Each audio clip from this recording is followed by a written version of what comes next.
Patay ang dalawang bata matapos malunod sa Bicol River sa Camaligan, Camarines Sur. May ulat si ABS-CBN correspondent Miles Melia. Miles.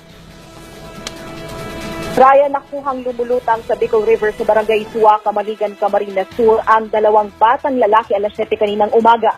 Magpinsan ang dalawang bata na kinilalang si Jose San Juan, 6 na taong gulang, at Eduardo San Juan Jr., 4 na taong gulang.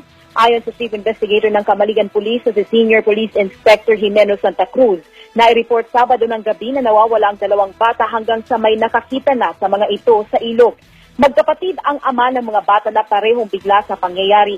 Ayon kay Tatay Eduardo Sr., ama ni Eduardo Jr. o Eboy, huli niyang nakita ang panlimang anak na naguhugas ng paa kahapon kasama ang pamangkin na si Joselito. Hindi umano nila alam na bumalik pa ang mga ito sa riprap. Itinuturing ng pamilya at ng pulisya na aksidente ang nangyari, pero sumang-ayon pa rin ang pamilya San Juan. May pasailalim sa physical examination ang dalawang bata para malaman kung may foul play sa pangyayari. Mula sa Camarines Sur, balik sa iyo, Raya.